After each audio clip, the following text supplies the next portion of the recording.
Caros alunos, tudo bem? Essa é a nossa videoaula 2, relativa à unidade 2 também da nossa disciplina, articulando as leituras que estão postas para vocês. Nós vamos discutir um pouquinho a respeito do pensamento clássico em sociologia e análise da educação. Para que a gente passe essa reflexão sobre esse pensamento clássico no campo da sociologia, em especial relacionando com a educação, costumeiramente, nós elegemos alguns autores que nos ajudam a pensar a construção desse pensamento sociológico, como as ideias postas por autores clássicos do campo foram ajudando a construir uma análise de o que nós chamamos de uma sociologia da educação. Então, a partir disso, eu trago alguns clássicos da sociologia e o campo da educação, tentando relacionar como as perspectivas apontadas por eles têm uma relação com a educação. Partindo do que nós colocamos na aula 1, que é a sociologia, vai ser um campo de estudo que vai se preocupar com o meio social e como as relações são construídas nesse meio, aqui nós trouxemos um pouco dessa relação com o campo da educação, tendo a educação como um espaço eminentemente social. Então, o primeiro nome que aparece dentro da nossa proposta de estudo é Karl Marx, que vai trazer uma proposta de pensar a educação como emancipação do sujeito. Seu interesse de estudo volta-se para a totalidade, o que implica o estudo do mundo material e do mundo humano, considerados em seu desenvolvimento histórico. Então, Karl Marx, a exemplo de outros estudiosos que poderiam ser articulados aqui, ele não tem, digamos assim, uma proposta exclusiva pensada para a educação, mas ele desenvolveu princípios dentro de pensar, por exemplo, a relação entre o homem e o trabalho, e como esse homem vai se construindo dentro dessa relação do material e o humano, que nos faz pensar o lugar da educação, uma vez que a educação também não está apartada dessas relações. Então, a praxis é construída na vida social do homem, sendo o homem um ser social e histórico que produz e é produzido pela sociedade. Então, há um só tempo em que esse homem ele produz essa sociedade por meio da força do seu trabalho, ele também é produzido pela sociedade, pelas relações e pelos interesses que ele sofre dessa sociedade. Então, dessa forma, a educação é um processo histórico no qual os homens, em mútua relação, vão se construindo. Ou seja, a educação é um mecanismo de emancipação social, é um mecanismo de construção desse sujeito dentro dessa relação social. Poderíamos pensar assim a educação como, na sua relação com o trabalho, que não aconteça de uma forma alienante, mas de uma forma emancipatória, que vá construindo esse ser histórico situado dentro do seu tempo. Então, na perspectiva marxista, como costumamos chamar, o projeto de formação do homem deve se encaminhar para a superação da separação entre trabalho manual e trabalho intelectual, e realizar a formação do homem por completo, dentro dessa perspectiva em que o trabalho ele seja um mecanismo justamente de emancipação desse sujeito, o trabalho seja uma forma de construção desse sujeito que se atribui dos artefatos culturais disponíveis socialmente para construir-se enquanto sujeito emancipado, tendo a educação como ponte, como ferramenta principal para isso. Outro nome fundamental que vai aparecer dentro da nossa reflexão, dentro do nosso estudo de base, a disciplina, é Emile Durkheim.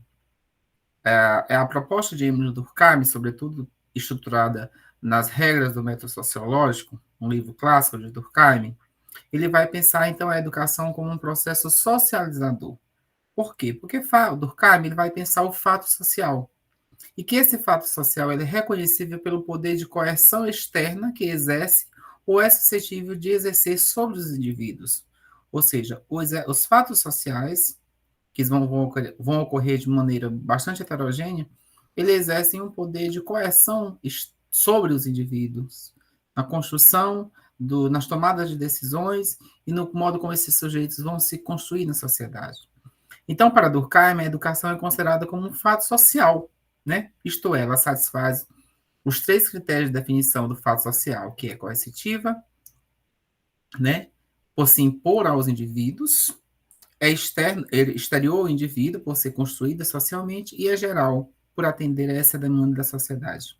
Então, é nessa perspectiva que a gente pode perceber, pela leitura de Durkheim, a educação como um fato social dentro dessa proposta. E logo, sendo um fato social, ela também é um processo socializador.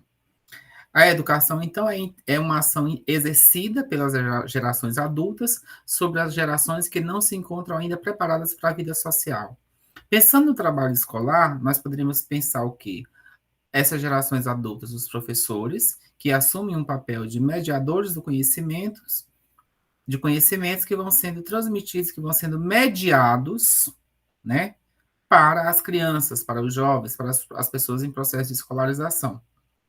Então, é nessa perspectiva dessa ação externa, né, que o poder, nós temos, a educação ela tem um poder de exercer uma influência sobre sujeitos em processo de formação e que ainda não estão, digamos assim, preparados para essa vida social. Então, o papel da educação é ajudar a prepará-los para essa vida social. Então, essa é uma súmula do pensamento de Durkheim e de sua contribuição para o campo da educação. Outro nome fundamental nessa mesma perspectiva é o de Max Weber. Ele vai pensar a educação como racionalização. E aí, na perspectiva de Max Weber, a sociologia deveria concentrar-se na análise da ação social, sendo uma ciência compreensiva desse contexto, né? Para Weber, a ação social ocorre quando o sentido pensado pelo indivíduo considera a conduta dos mesmos no momento em que uma ação é praticada, né? A importância da análise de Weber para o estudo da educação reside especialmente no fato de que ele concebe a educação para além da instituição escolar, destacando, por exemplo, o papel da família na formação dos jovens. Então, ele vai, justamente por pensar nessa análise da ação social, né, como um processo de a educação é vista como racionalização, ele considera, então, o que nós podemos pensar, que uma educação contemplativa de todos os elementos necessários para que ela aconteça, ela pressupõe, por exemplo, a ação da escola. Sim, a escola é uma instituição por excelência em educação e, portanto, indispensável à sociedade, mas ela também não pode se abster do papel da família como fundamental para a formação dos jovens. Então, nós temos aqui Karl Marx, Emile Durkheim e Max Weber, que são alguns dos clássicos. Nós temos outros autores do campo da sociologia da educação, da sociologia, que têm estudos que, embora, como eu disse anteriormente, não sejam 100% devotados à educação de maneira geral, mas tem estudos que refletem o social e que, portanto, nos dão margem para pensar as contribuições para a educação em todas as suas dimensões de políticas, pedagógicas, didáticas, e que vão estruturando a nossa prática como professores e como pessoas que precisamos pensar criticamente a educação para que possamos ser professores e que possamos ser mediadores de conhecimento, né? Então, em síntese, a sociologia, como forma de conhecimento, foi se construído graças ao desenvolvimento do pensamento sobre a sociedade. Pensamento esse, como eu coloquei aqui, à luz de 3 autores. E que esse pensamento ele é fruto das transformações da sociedade e do empenho de pensadores, a exemplo dos 3, né? Que procuraram desenvolver formas de conhecer a vida social por diferentes lentes, por diferentes perspectivas, mas que dialogam. O que inevitavelmente inclui a educação e a escola, né? A escola e a educação, visto que ambas não estão apartadas da sociedade, ou seja, a escola e a educação, elas estão sempre caminhando nessa relação com a sociedade.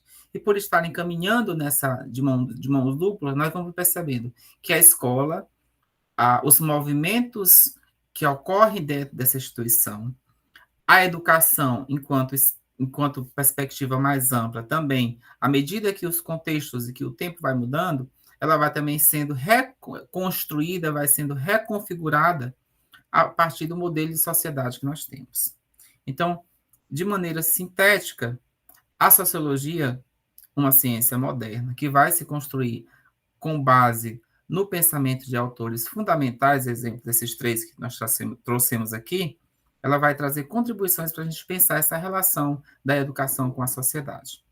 Essas aqui são as nossas referências, o texto base da disciplina, Sociologia da Educação, e o artigo A Relação Família e Escola na Contemporaneidade, Fenômeno Social, Interrogações Sociológicas, que ajudaram a construir esse material, entre outras reflexões que possam fomentar o trabalho de vocês, o trabalho no sentido de construir essa aprendizagem na disciplina. Tudo bem?